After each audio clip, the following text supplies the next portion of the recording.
Recuerden, chicos, que el síndrome coronario agudo tiene varias entidades que lo conforman, algunas más peligrosas que otras, y por excelencia el que más o el que debería, al que debería prestársele amplia atención es al infarto agudo de miocardio con elevación del segmento ST, ¿no?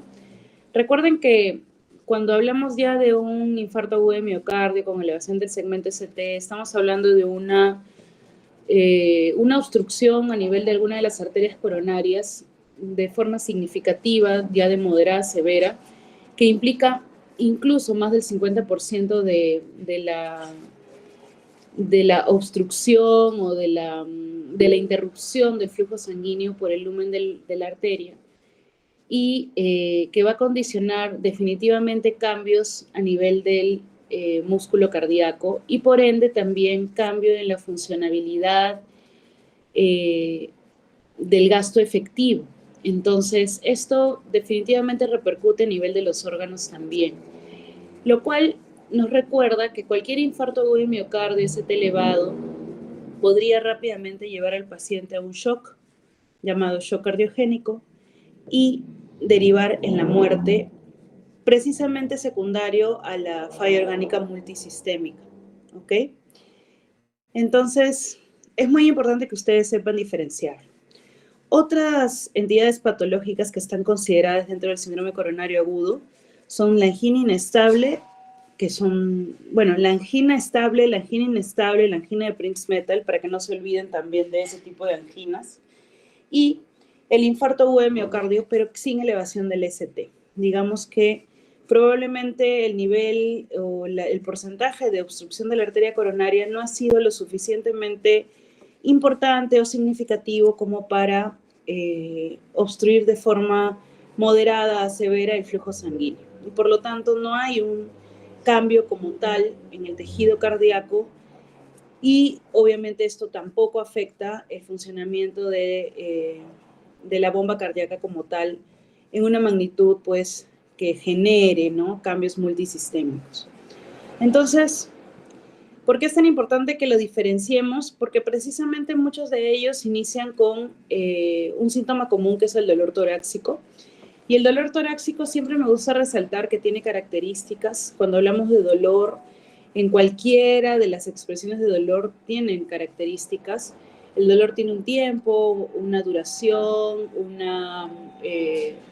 una forma de expresarse, una intensidad, una localización. Entonces, eso es sumamente importante que lo sepamos identificar, ¿no? El dolor de infarto agudo de miocardio es precordial y normalmente la intensidad es progresiva, el tiempo es mayor a los 20 minutos. Algunas bibliografías incluso siguen manejando el tiempo mayor a 30, pero en temas de actualización ya se sabe que para poder diferenciar un dolor de infarto versus el de una angina, por ejemplo, debemos usar como punto de corte 20 minutos, que es lo más recomendable, ¿ok? Igual, este dolor es de tipo opresivo y puede tener irradiaciones que pueden incluso ser no tan comunes, ¿no? La más común es hacia el brazo izquierdo o hacia la región cervical, mandibular, pero también hay que tener en cuenta que muchos de nuestros pacientes o los pacientes que tienen factores de riesgo para tener infarto de miocardio pueden presentar dolores atípicos. Por excelencia, el paciente que tiene una clínica atípica siempre es el diabético, y eso les invito a no olvidárselo, porque normalmente son los pacientes que más envían a casa precisamente porque no vienen con un dolor típico, ¿no? Entonces, este tipo de paciente, por ejemplo, viene con un dolor epigástrico, las famosas epigastralgias, y uno de pronto les da ranitidina y los envía a casa, ¿no? Y de pronto vuelven luego de 4 o 6 horas con shock cardiogénico. Entonces tengan mucho cuidado con eso.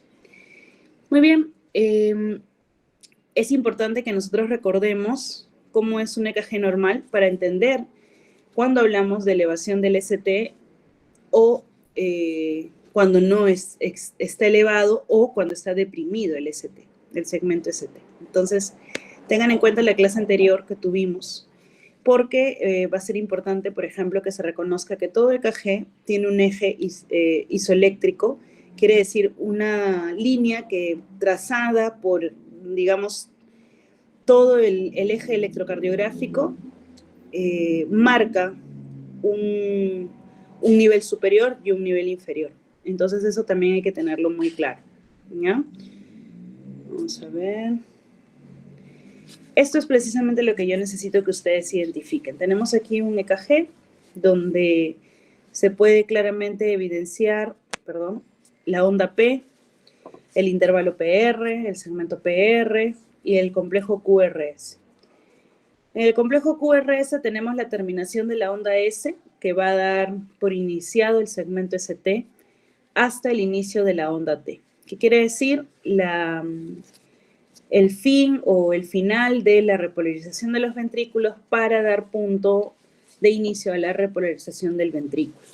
A la despolarización, perdón. A la repolarización, ¿no? Del final de la repolarización para poder trazar realmente lo que es el segmento ST.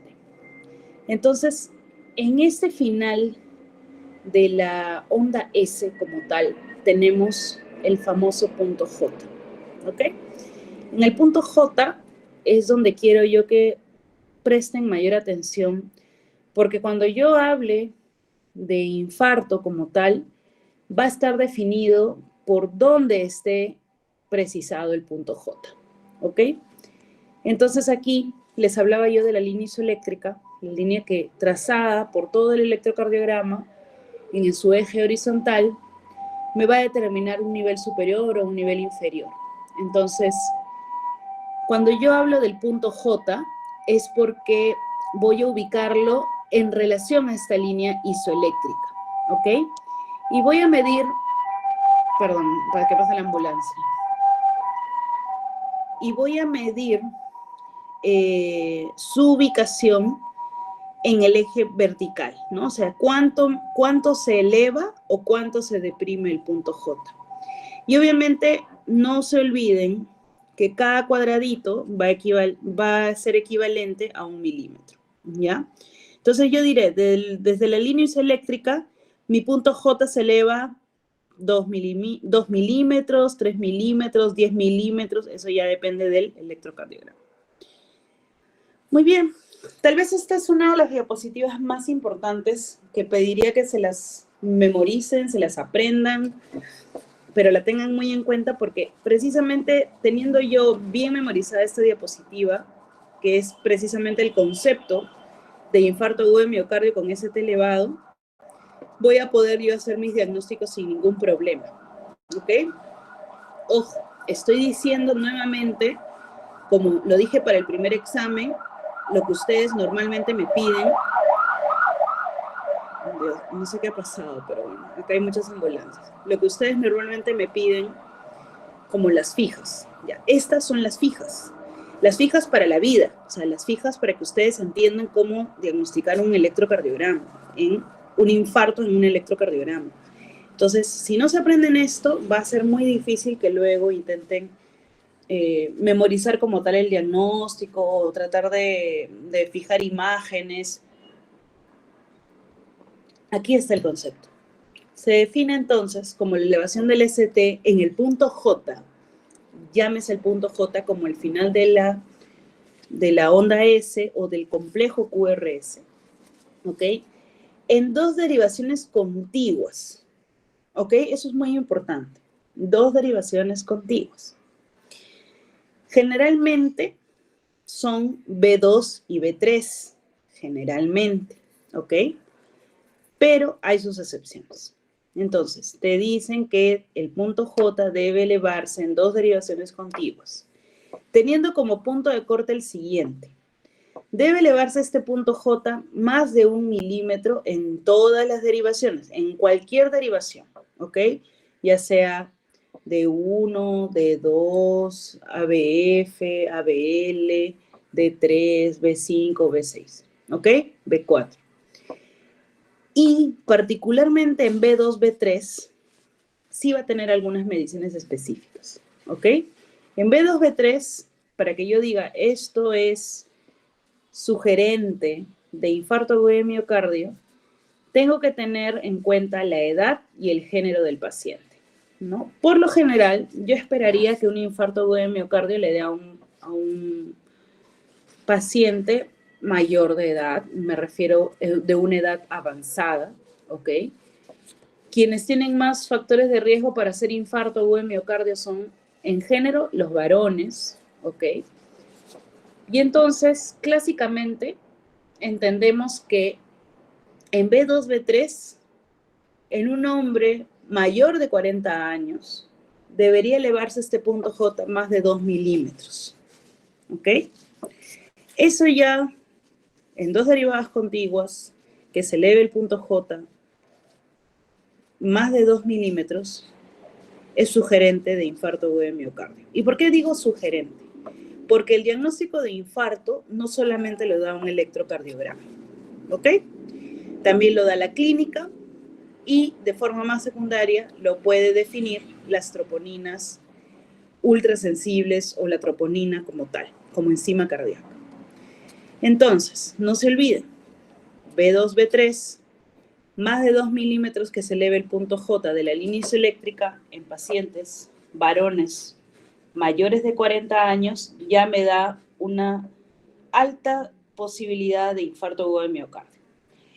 Sin embargo, cuando yo hablo de hombres jóvenes, estoy hablando de un grupo donde no esperaría que un hombre joven, un hombre de 20, de 30 años, se le dé un infarto, ¿no? Porque normalmente la salud cardiovascular la cuida muy de cerca el factor hormonal también, ¿no? Y el factor estilo de vida y el factor alimentación.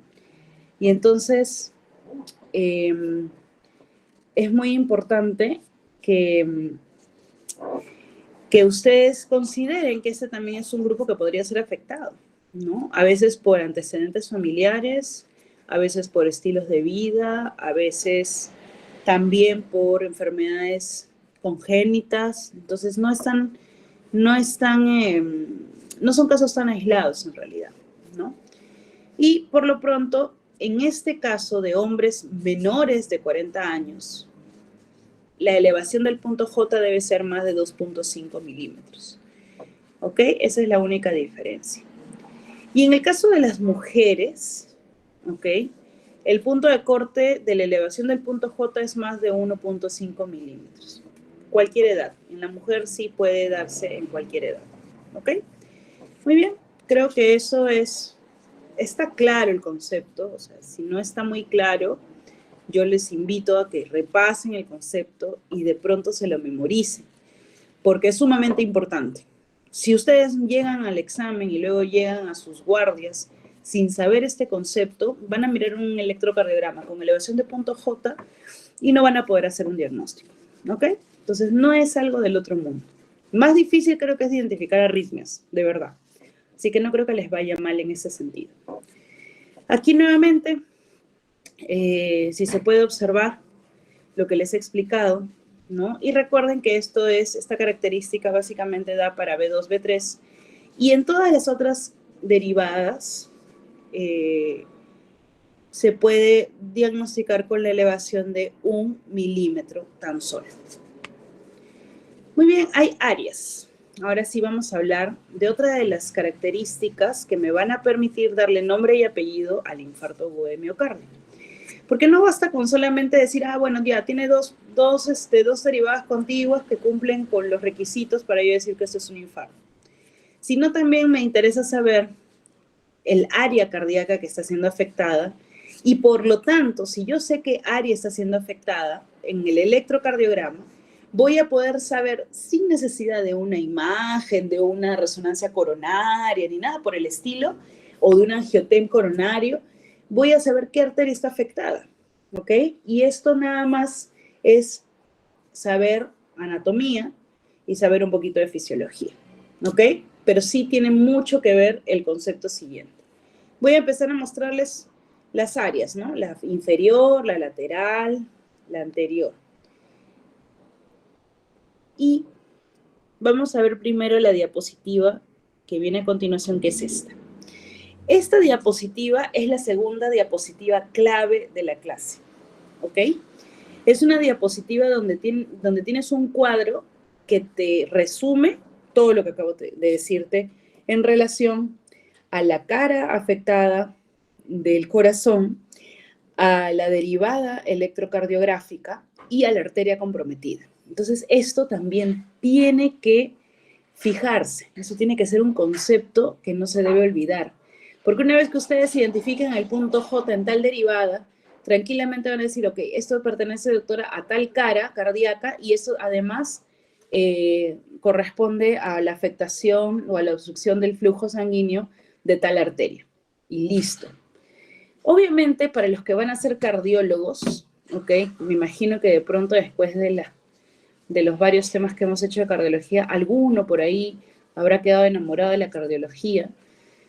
Para el que va a ser cardiólogo, este concepto es sumamente importante y lo va a llegar a comprobar cuando haga un cateterismo cardíaco, ¿no? O lo que se le llama la estrategia de reperfusión primaria.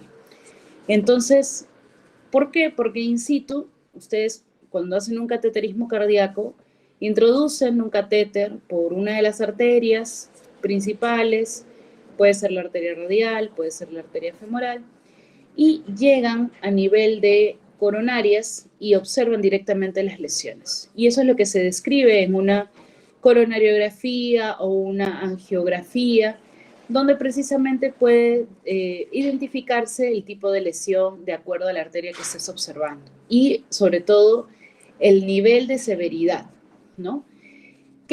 ¿Para qué me va a ayudar a mí a identificar todas estas cosas que les menciono? Para saber en qué arteria le voy a colocar el stent. Y probablemente sea más de un stent que le tenga yo que colocar al paciente y luego de eso el paciente obviamente recupera flujo sanguíneo y puede revertir este problema que a largo plazo lo podría llevar a la insuficiencia cardíaca. ¿Ok? Eso lo vamos a hablar en un ratito más.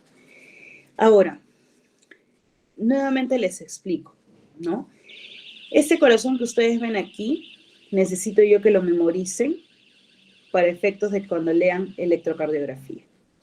Cuando ustedes leen el electrocardiograma, tenemos, vamos a ver por acá, vamos a volver.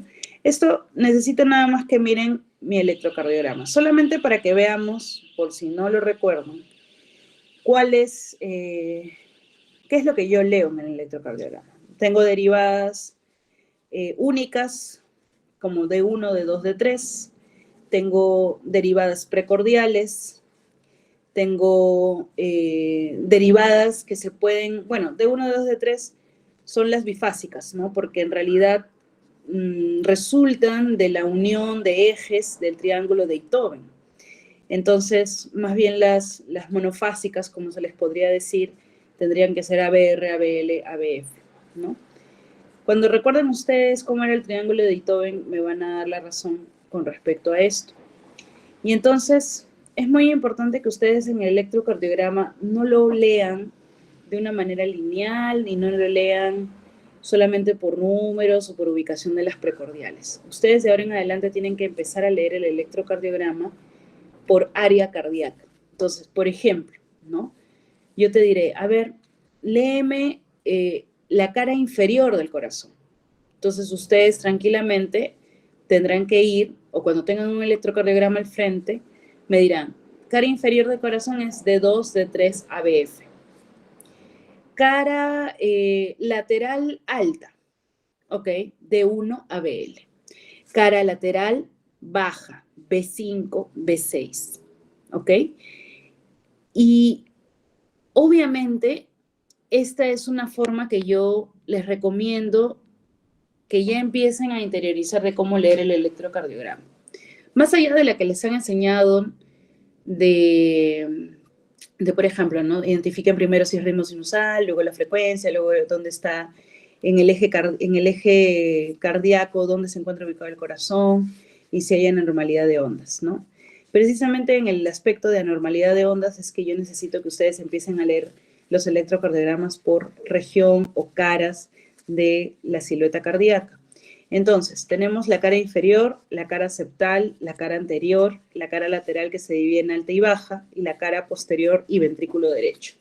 Obviamente, cuando nosotros tomamos un electrocardiograma convencional, que les enseñé la vez pasada donde estaban ubicadas los electrodos para poder tomar un correcto electrocardiograma, solo me abarca las caras, digamos, más anteroceptales del corazón, o las que más van a poder ser identificadas por los electrodos en esa posición.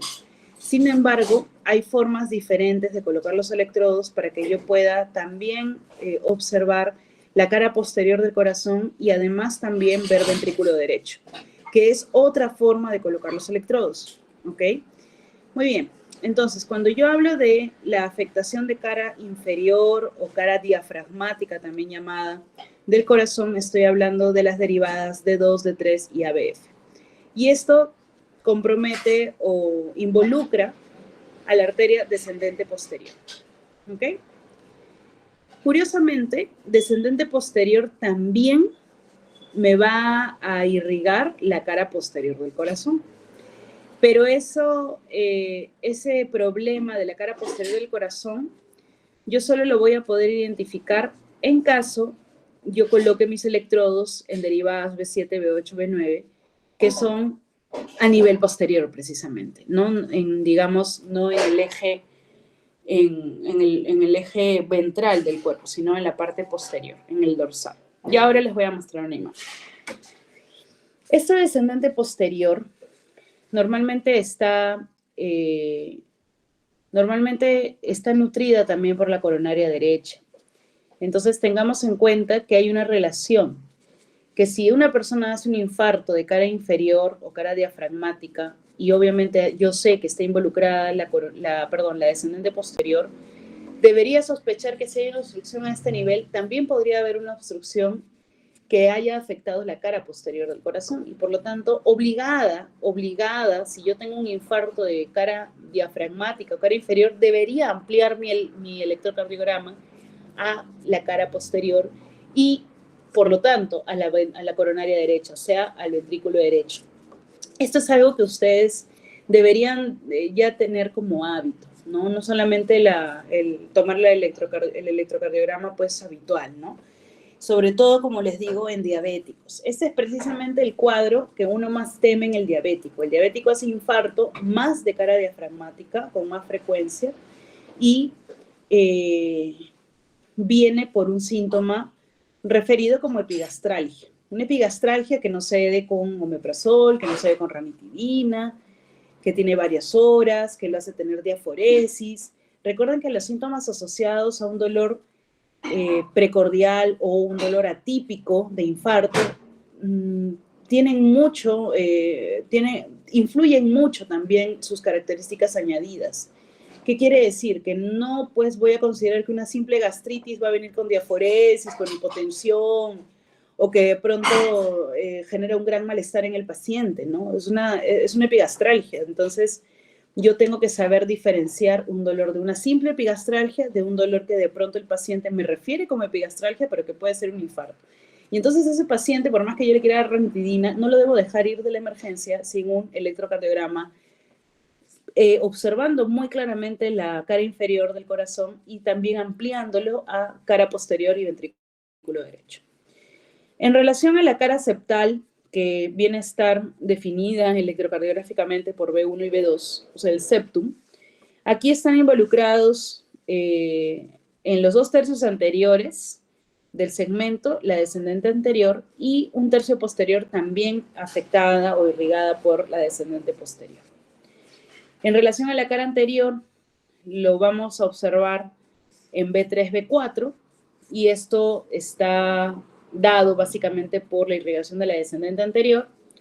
Y en el caso de las laterales, tanto baja como alta, la lateral baja es B5, B6, la lateral alta es D1, ABL, están irrigados estos segmentos por las arterias circunflejas, ¿no?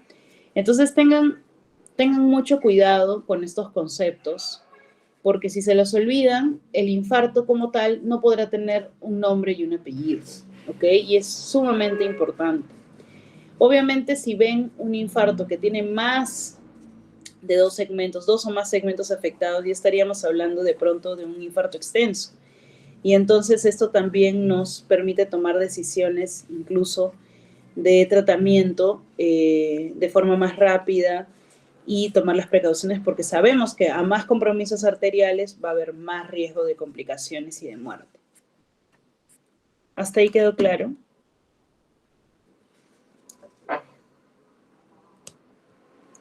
Están por ahí.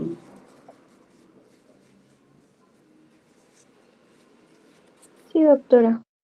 Ay, qué bueno, Nayeli, gracias por contestar. ¿Dónde estarán tus compañeros? Bueno, como queda grabada la clase, espero de verdad que escuchen la clase porque, a ver, yo no sé si les han dado sus notas de exámenes, pero al menos las que yo corregí no eran muy buenas. Y les dije que era un examen para sacarse 20, ya. Si quieren, 19, para los que no se acordaron de cómo hacer el desarrollo del ejercicio de sodio. Pero ¿qué les dije? Prácticamente les dije el mismo ejercicio que les he tomado en el examen. Este examen tiene la misma pregunta del ciclo pasado. Creo que ni le he modificado nada. O sea, ni siquiera por eso han contestado bien esa pregunta. Creo que 1 o 2 personas la han contestado. De mis 30 personas de toda la clase han contestado 2 personas nada más. Por ahí alguien se olvidó de corregir la glicemia. Entonces tienen que estar atentos. Este segundo examen, por más que el curso no tenga mucho creditaje, es importante que lo hagan bien. Y este segundo examen, lamentablemente, viene con temas un poquito más complejos. Entonces ya estamos hablando de infarto, estamos hablando de shock, estamos hablando de reanimación cardiopulmonar y aquí hipertensión arterial también. Y aquí sí hay inmerso mucho, digamos, muchos conceptos que para ustedes de pronto van a ser nuevos. ¿Ok? Entonces, esto que vamos a hablar hoy día de electrocardiograma, realmente es algo que ustedes ya han hecho en M1, en fisiología, en fisiopatología, o sea, probablemente lo que yo les estoy diciendo ustedes ya lo saben, ¿no? Ya deberían saber. Entonces, traten de ponerle ánimos para el segundo examen, porque de todas maneras, por más que no parezca, es un crédito, son 2 créditos, entonces les sube por ahí su promedio ponderado y es importante que tomen en cuenta sus promedios, porque para quien no lo sabe, esto vale para luego el internado, luego tu ENAM, luego tu residencia. El promedio ponderado de la universidad, por más raro que parezca, te persigue casi toda la carrera, hasta que eres especialista. Entonces tengan cuidado con descuidar sus promedios. ¿Ya? Precisamente estos cursos no solamente les ayudan a elevar ese promedio global, sino también a aprender cosas que en el internado van a ver. ¿Quién no se va a ir a una emergencia en el internado a atender pacientes en medicina? Y van a venir cantidad de estos pacientes. ¿Ya? Y el problema es no dejarlos ir. Bueno, aquí claramente pueden ver ustedes cómo se coloca las derivadas adicionales que yo les decía de los electrodos para identificar infarto posterior e infarto de ventrículo derecho. Y no es difícil, ¿ok? Es solamente cuestión de familiarizarse con la imagen y poder, ¿cómo se llama? A ver, no sé si esto me ayude, no sé si esto es un puntero, quiero señalarlos. A ver, déjenme un segundo a ver si esto va a funcionar.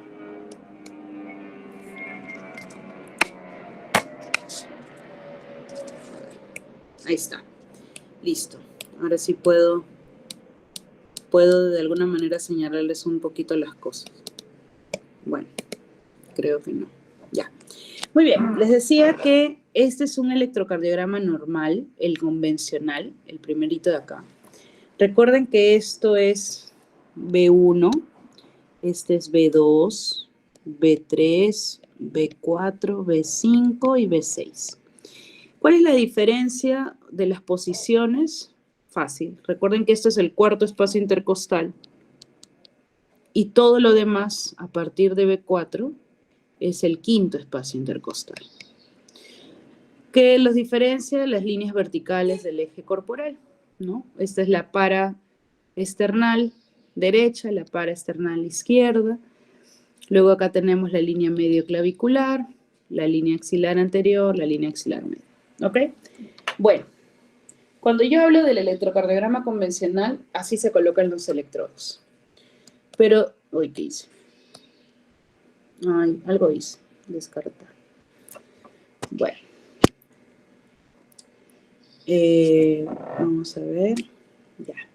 Pero cuando yo hablo de la cara posterior del corazón, lo único que tengo que hacer es prolongar la colocación de electrodos en el mismo eje, digamos horizontal, pero hacia la región dorsal. ¿Ok? Acá tenemos, nuevamente acá podemos observar a B6. B7 se proyecta también, ¿ok? En el mismo espacio intercostal, que más o menos sería el quinto, ¿ok? El quinto espacio intercostal. Se proyecta B7, B8 y B9. ¿Pero qué lo diferencia? B9, por ejemplo, está en la línea paravertebral de izquierda, perdón. Izquierda. ¿Ok? Y como pueden observar aquí, B7 estaría más o menos a la altura de la línea axilar posterior y B8 casi coincidiendo con el vértice de la escápula. ¿Ok? Más o menos así se deben colocar los electrodos para yo poder proyectar la cara posterior del corazón. ¿Ya? Y cuando hablo de derivadas derechas, es muy simple. ¿Ya? Cuando yo hablo de derivadas derechas, voy a simplemente trasladar desde B3 hasta B6, pero en el lado derecho del cuerpo. Y entonces nuevamente, ¿no? B4, B5 y B6 van a estar proyectados en el quinto espacio intercostal, ¿ya? Esto es, obviamente, quinto espacio intercostal. Y B1 y B2 simplemente cambian, o sea, se invierten para yo tener, digamos, el eje del corazón como tal en toda la cámara derecha. Pero no es necesario ni moverlos, lo único que debo mover es B3, B4, B5 y B6. B1 y B2 se quedan intactos como están. ¿Ya? Pero B3 siempre es la mitad del eje que transcurre entre B2 y B4. Y B4, B5, B6 se van a proyectar en las mismas líneas.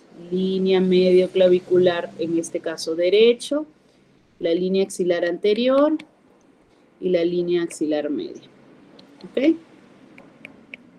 Listo, nada más. Entonces, no es nada del otro mundo en realidad poder ver o visualizar estas caras, la posterior y el ventrículo derecho del corazón a través del electrocardiograma. Pero obviamente te toma un poco más de tiempo colocar los electrodos. ¿Ok? Muy bien. Vamos a ver. Bien. Entonces, ¿por qué será importante el infarto de ventrículo derecho? Acá les muestra pues precisamente lo que es el flujo coronario de las arterias.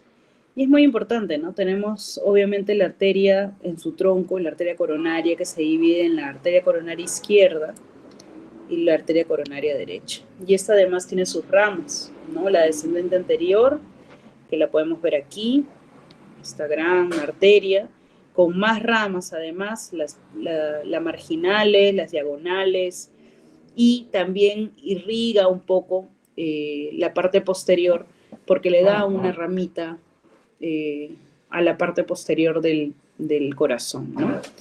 Entonces tengan muy en cuenta estos dibujos tan anatómicos del flujo de las arterias, porque precisamente esto es lo que vamos a proyectar para darle un nombre y apellido a nuestro infarto. ¿Ok? Vamos a ver. Ahora sí, vamos a la parte un poco más práctica, ¿ya? En la que yo les estaba recomendando, pues, poder, voy a ver si les consigo esto en físico, como para que puedan llevarlo y fotocopiarlo y tenerlo allí para que practiquen. Pero, pero bueno, hay que ver si es posible y si no, también se pueden llevar las diapositivas y practicarlo desde sus tablets, ¿no? Bueno, vamos a ver entonces. Como les he enseñado a leer el electrocardiograma, ¿ya? No sé si por ahí están como para que puedan participar un poquito y no me dejen a mí solita hablando, pero quiero que observen bien la cara lateral alta del corazón en este electrocardiograma. A ver, ¿quién me puede decir cómo está esa cara lateral alta?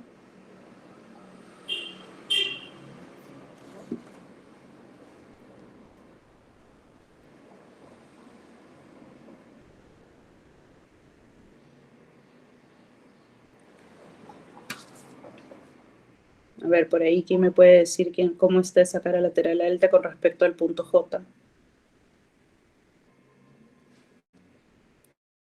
A ver, me obligan a llamarlos.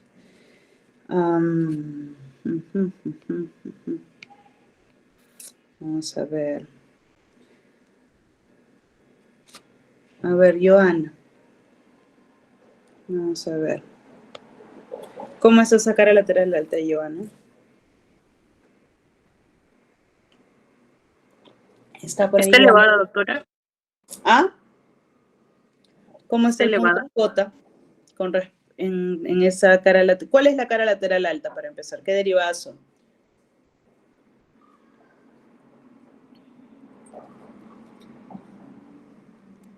¿No se escuchado las diapositivas anteriores?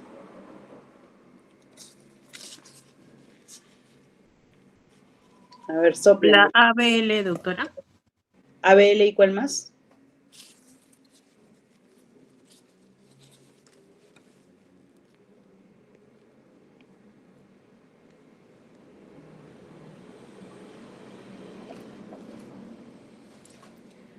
O el que lo sepa, dígalo, porque francamente nos vamos a quedar acá hasta que alguien me responda.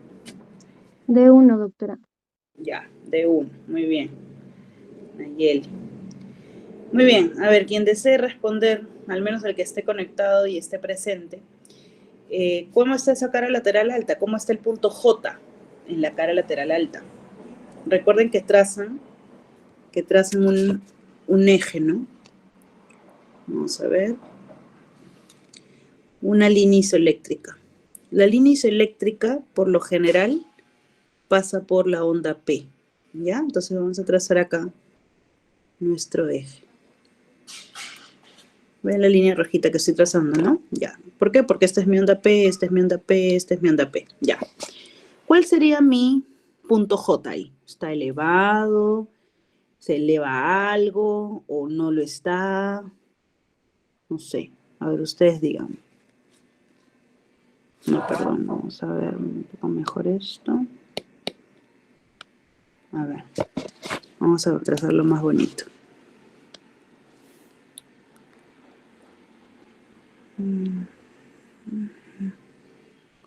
¿Alguien por ahí que quiera participar? Vamos a trazar acá también. Doctora. Dime. ¿Alguien por ahí? ¿Quién es? Piero. Piero, dime. Sí, bueno, en este caso el punto J viene a ser, o sea, para guiarnos es donde termina el QRS y comienza el ST, ¿no? Entonces, tenemos que tener en cuenta la línea isoeléctrica. Así es. Te estoy trazando las líneas isoeléctricas como para que más o menos se den cuenta. Ya. ¿Qué esa es la línea isoeléctrica? La roja. Ajá. Ya. Claro, y en este caso, como estamos viendo la derivada 1, estaría Derivada.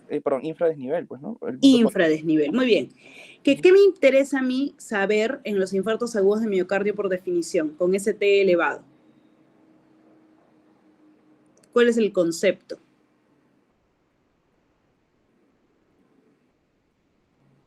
¿No es la elevación del punto J? Sí, doctora. Ya. Por lo tanto, ¿te preocupa a ti que haya de infradesnivel en el D1 y en ABL? Por definición, ¿te preocupa? Bueno, o sea, debería estar isoeléctrico, ¿no? O sea, yo creo que sí. Pero no tanto. No necesariamente, ¿no? Pero como te digo, ¿qué te preocupa más? ¿Que esté infradesnivel o que esté supra? Supra. Ajá. Es que eso es lo que quiero que les quede claro. O sea, ustedes van a ver una infinidad de características, pero yo para poder identificar un infarto agudo de miocardio ST elevado, tengo que entender primero que hay un concepto. Y el concepto es la elevación del punto J. Como tal, lo hemos conversado de acuerdo a género y de acuerdo a edad y de acuerdo a derivadas. Entonces, ahora, en el nivel en el que ustedes están de lectura de electrocardiograma, ese concepto tiene que quedar claro para que puedan identificar los infartos con ST elevado. Los demás, que podría ser también un infradesnivel, que podría ser un ST no elevado, ¿ok? Tranquilamente, esa categoría de infarto, voy a poder, me va a dar más tiempo. Recuerden que es un infarto que probablemente no me genere mucha comorbilidad o mortalidad en el paciente.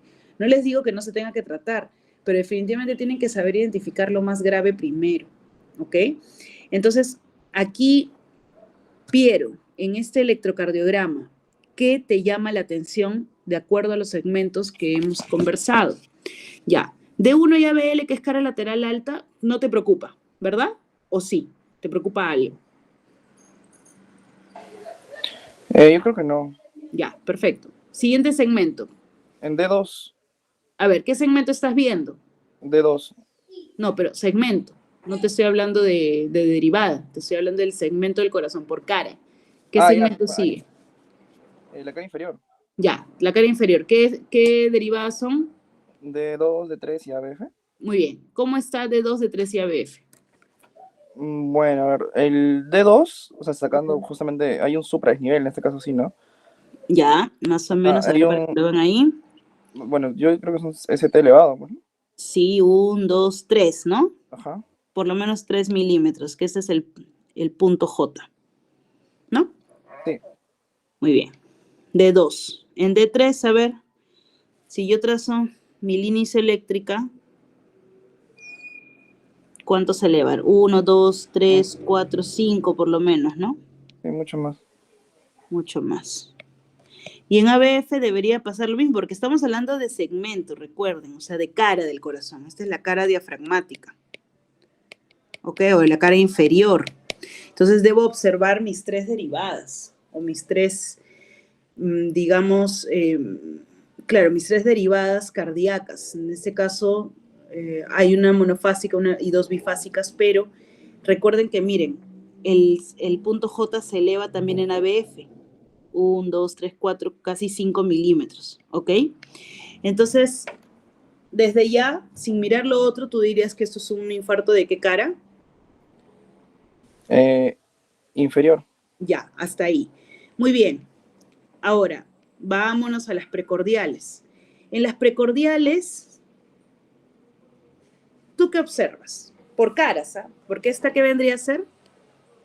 O sea, B1, B2, ¿qué vendría a ser? B3, B4, ¿qué vendría a ser? Y B5 y B6, ¿qué vendría a ser?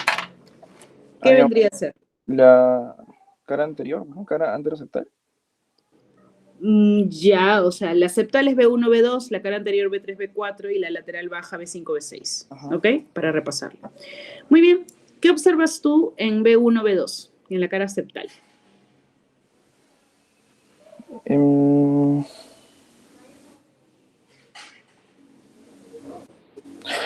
bueno, en este caso, o sea, bueno, el B1, lo normal es que esté en negativo, pues, ¿no? O sea, para abajo, ¿no? A ver, Perdón, la B, normalmente es negativo, sí. me confundí. Ya, bueno, pero en este caso, a ver, sería QR. Igual hay un supradesnivel, ¿no? Podríamos trazar el eje isoeléctrico, ¿ya? Ajá. ¿Te parece a ti un supradesnivel? Tanto en B1 Como en B2, ajá. como en B2, ¿no? Ya. B3. Vamos a poner acá lo que tú has visto. Más o menos es esto lo que tú me dices, ¿no? Donde estoy trazando el punto rojo. Sí. ¿No? Porque esto es Q, R, S y el final de la S se prolonga casi con el segmento ST súper elevado aquí, ¿no? Ajá. B3.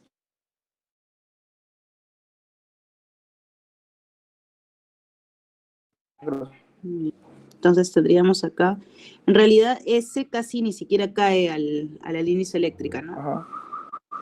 Ya, muy bien. B4, ¿cómo está B4?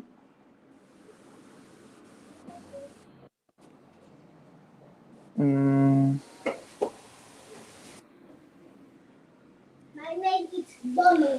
bueno, También, pero oiga, bueno, ya es menos, ya casi nada. El B5 Es que ahí no es elevación, en B4 como tal no es elevación porque casi es la S que no cae y la T claro. que se forma.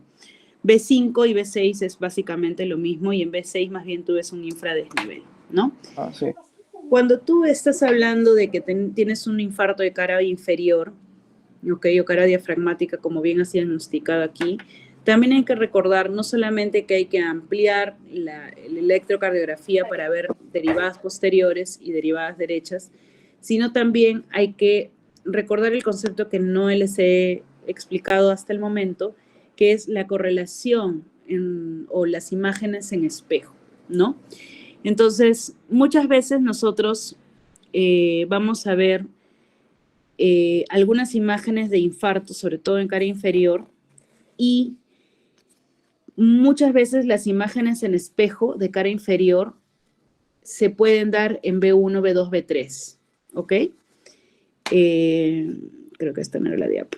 Bueno, se dan a veces las imágenes en espejo en 1, B2, B3.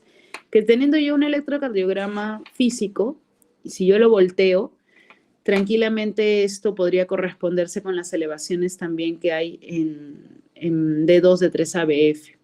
O simplemente puede estar reflejando también una anormalidad de la cara posterior como tal cuando yo lo amplíe.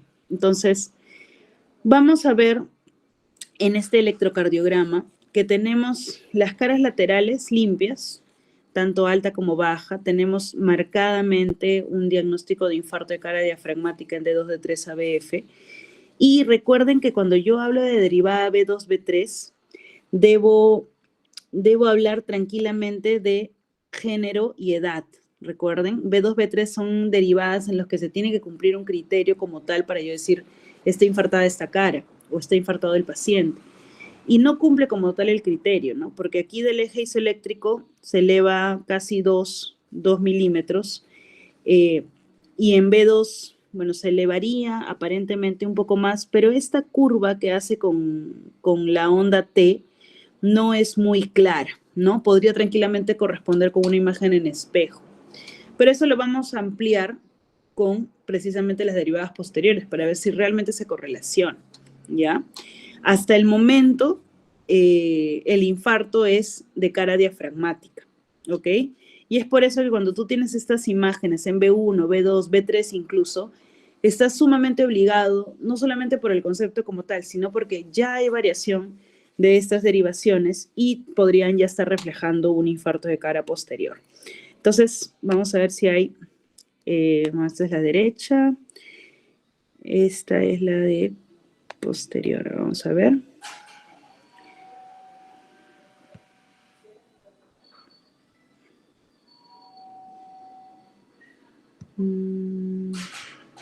Acá han tomado la primera parte es de las derivadas derechas, ¿no? En este caso nos hablan de que B4R, bueno, es la derivada más importante porque refleja una mayor proyección del ventrículo derecho por posición anatómica nada más, ¿ya? Tenemos el mismo EKG, por si acaso, como dijo bien Piero, D2, D3, ABF, tienen un supradesnivel o una elevación del punto J como tal, ¿ya? Que es el final de la onda S y el inicio de, claro, del final de la onda S, básicamente, ¿no? Y obviamente lo tienen que ampliar para saber si la descendente posterior también está afectando no solamente a la cara posterior, sino al ventrículo derecho.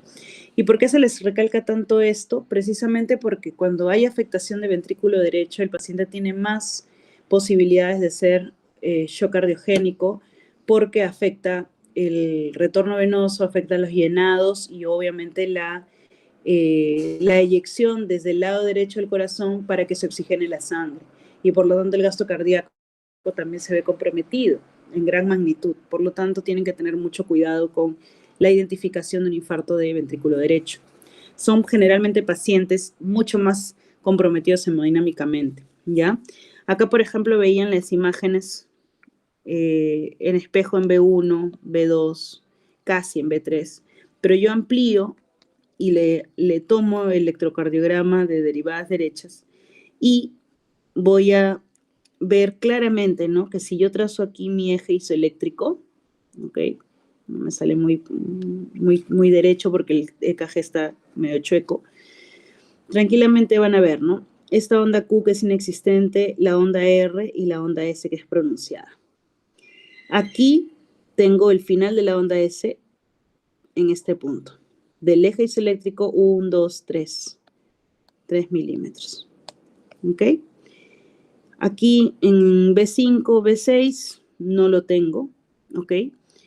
Pero, por ejemplo, en B3, ese vendría a ser B3R también, porque se supone que he cambiado las derivadas. B3R, miren, si yo trazo el eje isoeléctrico, ¿dónde termina mi punto S, mi punto J? Aquí, acá, ¿no?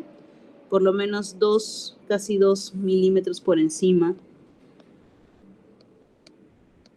del eje. Y aquí también, en B2, como bien lo había observado Piero, ¿ya? Bueno, yo solo espero que entiendan primero cómo es que se tiene que leer el electrocardiograma. Creo que eso es sumamente importante. Ya no lo leen solamente por derivadas o por derivadas precordiales, sino que se tiene que leer por segmento cardíaco, de acuerdo a la irrigación de las coronarias. Entonces, no se olviden, D1 a BL, B5, B6 lateral, alto y bajo, D2, D3 a BF, cara diafragmática o cara inferior, B1, B2 septum, B3, B4 cara anterior. Una vez que ustedes se identifican por caras cardíacas o de segmentos cardíacos, es mucho más fácil que ustedes cuando identifiquen elevación de punto J simplemente le pongan nombre y apellido del infarto. Y eso les permite a ustedes, digamos, definir la magnitud de este infarto, ¿no? Las consecuencias, las complicaciones, para que se lo explique no solamente al paciente, sino a la familia, ¿no? Y obviamente el tratamiento ante un infarto agudo de miocardio Z elevado es, de primera instancia, tratar de hacer una reperfusión primaria. ¿Qué quiere decir? Abrir el lumen arterial y que vuelva a fluir la sangre hacia ese segmento afectado. ¿Ok? Muy bien, recuerden siempre ampliar sus derivadas a tanto la cara posterior como la cara del ventrículo derecho. Acá, por ejemplo, ¿no? Dado que son tan participativos, también pueden ver o evidenciar que, por ejemplo, aquí, ¿no? Acá se ve incluso mucho más bonito porque tengo un dedo largo. Tengo un eje isoeléctrico, ¿ok? Y aquí tengo 2 milímetros elevado mi punto J. Recuerden que en estas derivadas más de 1 milímetro ya es significativo, en cualquier derivada menos en B2, B3. Y cuando veo ABF, por ejemplo, este es mi eje y miren, mi QR es chiquitita y mi final de la S está acá, ¿no? Más o menos 2 milímetros también elevado. En mi D3, no se ve como tal, pero miren, no se ve tan claro, pero miren, mi eje isoeléctrico es este, ¿no? Este de acá. Mi Q es casi inexistente, mi R es pequeñita y mi S por lo menos tiene 1 milímetro punto algo, ¿ok? Es 1 milímetro de elevación del punto J, ¿ya? Entonces eso también podría ser tranquilamente un infarto de cara inferior, primero. Recuerden que si yo veo D1 ABL, miren, en ABL no se eleva nada, y en D1, si yo me voy al eje isoeléctrico, estrictamente solo eleva ligeramente en menos de 1 milímetro, ¿ok? No, es solo un cuadradito, tiene que ser más de 1 milímetro. Vamos a ver B1, B2, B3, ¿ok? Aquí ya hay imágenes más bien de infradesnivel, ¿no? En el infradesnivel es claramente una imagen en espejo de la cara diafragmática. Si yo lo volteo, voy a ver que esto más bien se convierte en una elevación del segmento ST. Si yo lo volteara físicamente en el papel, pero para eso mejor amplío cara posterior y cara derecha o de ventrículo derecho, ¿ya? B5, B6, B4 no tienen ninguna normalidad del punto J, está todo dentro del rango normal. Pero estos infradesniveles me llaman la atención. Es por eso que debo solicitar ampliar el electrocardiograma. Y aquí lo voy a ver, ¿no? Si yo amplío B7, B8, B9, por ejemplo, voy a ver que hay un supradesnivel del punto J, ¿no? O una elevación del punto J, de mi eje isoeléctrico. Miren, este es el eje isoeléctrico, este es mi punto J. Este es mi eje isoeléctrico, este es mi punto J. ¿Ok? Y acá también, ¿no? Este es mi eje isoeléctrico y este es mi punto J. Entonces ahí claramente hay un infarto también de cara posterior. Para que yo diagnostique un infarto de cara posterior, me bastaría con que la elevación del punto J incluso sea solamente 0.5 milímetros, o sea, medio cuadradito, en derivadas posteriores, ¿ok? Pero aquí pues se exceden ya, ¿no? O sea, acá son como 3 cuadraditos, así que no hay ni dudas, ni lugar a dudas en ese EKG, ¿ya? Miren, más o menos es lo que les decía yo de la imagen en espejo en B1, B2, B3. ¿Ya? Muy bien, acá por ejemplo, vamos a ver, miren esta elevación de D2, de D3, perdón, de ABF, y acá en D2, ABF, en D3, más de 1 milímetro, y cómo se deprime el segmento ST, hace infradesnivel, en B2, B1, B3, ¿no? Y básicamente, si yo lo ampliara y tomara derivadas posteriores, esto claramente se va a ver como una elevación del segmento ST o del punto J en B7, B8 y B9. ¿Ya? Y acá lo mismo, ¿no? Es el mismo EKG, por si acaso, solamente que acá se han ampliado B7, B8 y B9. Y hay claramente un supradesnivel más de 0.5 milímetros. ¿Ya?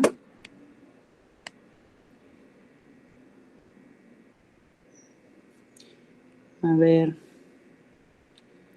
¿Alguien se anima a ver qué es esto? ¿Quién está por ahí?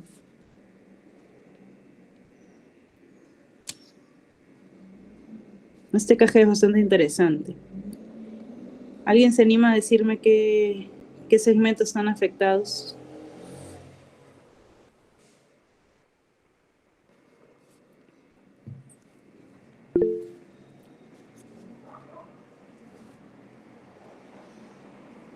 A ver, vamos por partes. Tengo un eje isoeléctrico en la cara lateral alta que va por aquí, de 1 a BL. Mi punto J es este, ¿no? El término de la onda S. O sea, mi QRS, que es esta que baja, no llega al eje isoeléctrico y se prolonga a onda T. Tengo acá por lo menos 2 milímetros de elevación. Cumple. ABL, nuevamente observo ABL y veo de mi eje isoeléctrico que también hay una elevación del punto J en 2 milímetros. Cumple. Acá ya está afectada la cara lateral alta. ¿Qué arteria era? Circunfleja. Ya. D2, D3, ABF. A ver, D2 tengo aquí mi eje isoeléctrico, acá hay 1 milímetro, no es significativo. Acá más bien en D3 tengo un infradesnivel, no es significativo. Y acá en ABF es todo parte del eje isoeléctrico, no es significativo. Mi cara diafragmática está libre. Vamos a ver mi cara septal. Mi cara septal B1, B2.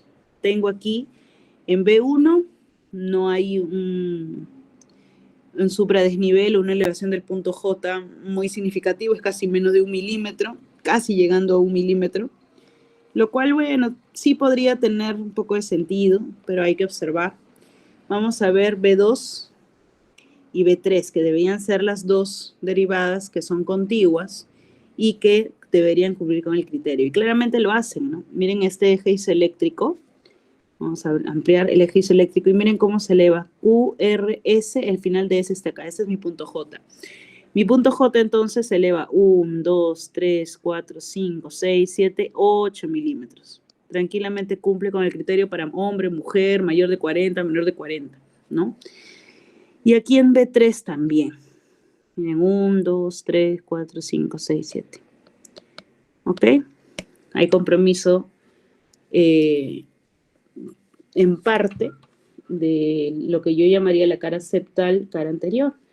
Pero recuerden que esto también está dado por la arteria descendente anterior. Entonces, básicamente yo estoy viendo un compromiso del descendente anterior que va tanto para el eje, para la cara septal como para la cara anterior. ¿Ok? A ver, que alguien apague su audio, por favor. Que esté en el micro. A ver, ¿quién es el que está ahí?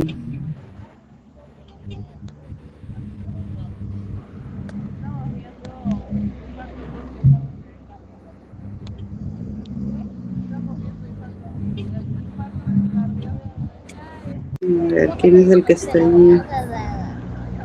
Angie. Díganle a Angie, por favor, que apague su micro.